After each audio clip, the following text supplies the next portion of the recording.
Hello friends, तो आज हम लोग लॉ स्प्रिंग लेसन की समरी देखेंगे। लेसन के स्टार्टिंग में हमें पता चलता है कि लॉ स्प्रिंग के राइटर है एनी चंग। तो मतलब ये स्टोरी बेस करती है उन गरीब बच्चों पर जिनके पास खाना नहीं है, पहनने के लिए कपड़े नहीं है, घर नहीं है रहने के लिए। वो लोग इतने छोटे होते हैं, जिस उम्र में बच्चे खेलते हैं, पढ़ाई करते हैं, उसी उम्र में वो बड़े लोगों से भी ज़्यादा काम करते हैं, हार्ड वर्क करते हैं, लेकिन उन्हें उनके हार्ड वर्क का कोई अच्छा फल नहीं मिलता। उन्हें थोड़े से पैसे मिलते हैं जिनसे वह अपना खाने के लिए कुछ खरीद सके, ऐसा उनको थोड़ा सा पैसे मिलते हैं। उनकी ज़िंदगी बहुत ही वर्स्ट कंडीशन में रहती है। वो कभी उनके पास खाना होता है, कभी नहीं होता, कभी वो लोग खाते हैं, कभी भूखे ही सो जाते हैं। ऐसा छोटी उम्र में से ही उन्हें लेबर कराया जाता है। और एजुकेशन के मामले में तो कुछ भी नहीं है। वो उन लोग के पास तो क्या ही कहूँ, अगर कोई उन्हें फ्री में एजुकेशन देना भी चाहे तो नहीं हो पाएगा, क्योंकि उनके पास खाना ही नहीं है। अगर वो काम नहीं करेंगे तो उन्हें खाना नहीं मिलेगा।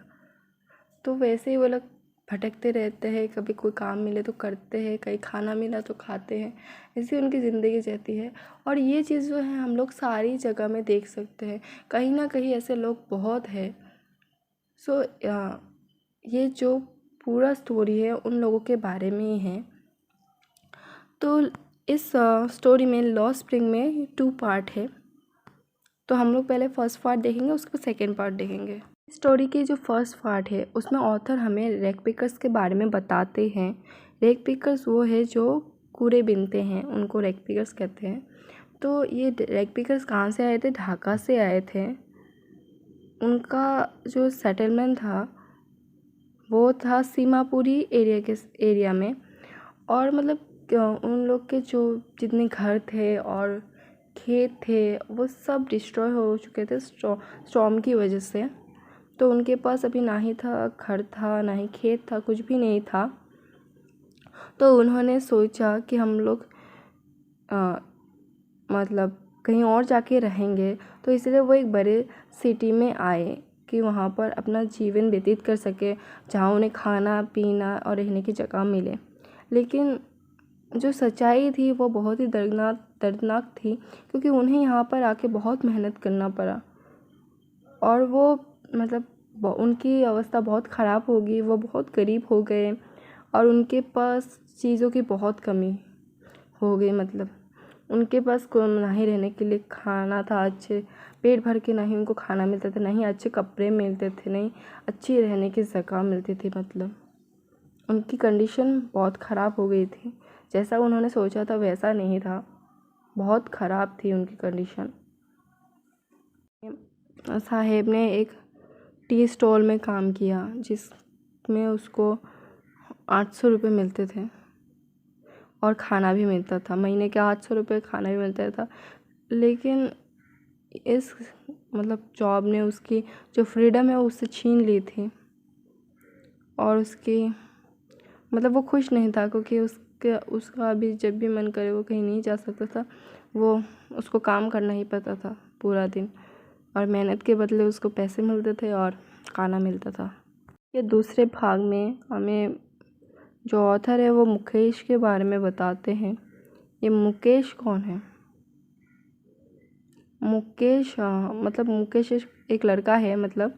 वो बेंगल मेकर्स की फैमिली से बिलोंग करता है। फिरोज़ाबाद एक ऐसा शहर है जो ग्लास ब्लोइंग इंडस्ट्री के लिए फेमस है, और वहाँ पर करीब 20,000 बच्चे जो है इसी बिज़नेस में लगे हैं। लेकिन जो भी हो, कोई इसे समझ नहीं पाता कि बच्चों से इतना परिश्रम करा रहे हैं, बच्चों से इतना काम करा रहे इतनी छोटी उम्र में, ये अच्छा नहीं है। क्योंकि बच्चों की उम्र होती है पढ़ने की, लेकिन वो लोग उधर दिन भर ऐसे काम करते हैं, अंधेरे में काम करते हैं, जिसकी वजह से उन्हें बाहर जब वो लोग आते हैं ना तो लोग देख नहीं पाते, और उनकी जल्दी ही उनकी आँख ख़राब हो जाती है, और वो लोग ब्लाइंड भी हो जाते हैं। और वो जैसे जीते हैं और उनकी काम करने की जगह दोनों बहुत ख़राब है।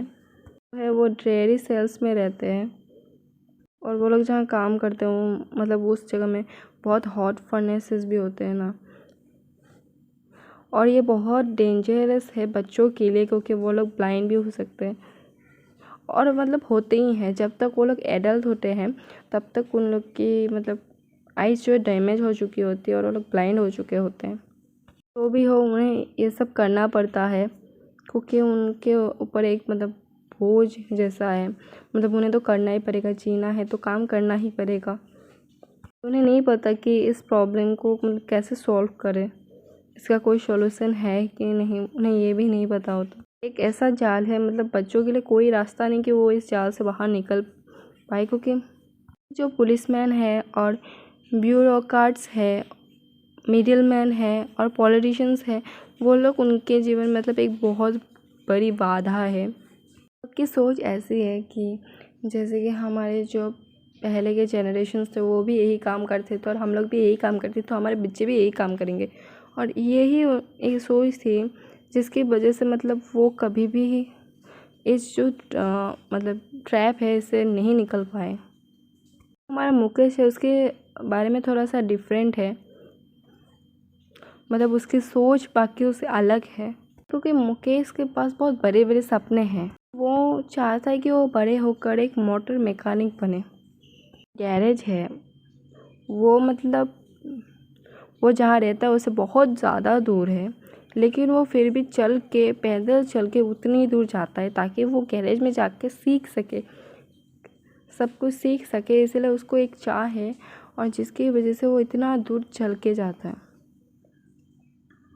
तो ये जो लॉ स्प्रिंग है वो हमें ये बताता है कि बच्चे कितने मतलब गरीब जो बच्चे हैं उन लोग की लाइफ कैसी है, वो कितने दर्द में जीते हैं। उन्हें खाने के लिए, उन्हें पीने के लिए, उन्हें रहने के लिए जगह के लिए उन्हें संघर्ष करना पड़ता है। उन्हें कोई भी चीज़ आसानी से नहीं मिलती और वो लोग मेहनत करने के बाद भी उन्हें अपनी मेहनत के हिसाब से फल नहीं मिलता। वो लोग बहुत कष्ट में अपनी ज़िंदगी बिताते हैं और वहाँ पर शिक्षा की जो पढ़ाई की वो बहुत कमी है और उन लोग के जो सपने हैं वो भी उतने वो उन्हें भी लगता है कि हाँ जो हमारे पेरेंट्स करते वही हम करेंगे, मतलब सारी जनरेशन्स वही ट्रेडिशन को फॉलो करेगी।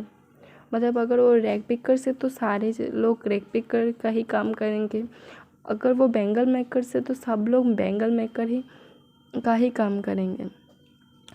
और एडुकेशन की तो मतलब कमी है, एडुकेशन और उन लोग के पास खाने के लिए खाना नहीं है तो स्कूल कैसे जाएंगे, ये भी एक बात है। तो यही थी आज की स्टोरी। आई होप आपको ये जो स्टोरी है आपको समझ आई होगी। Thanks for watching.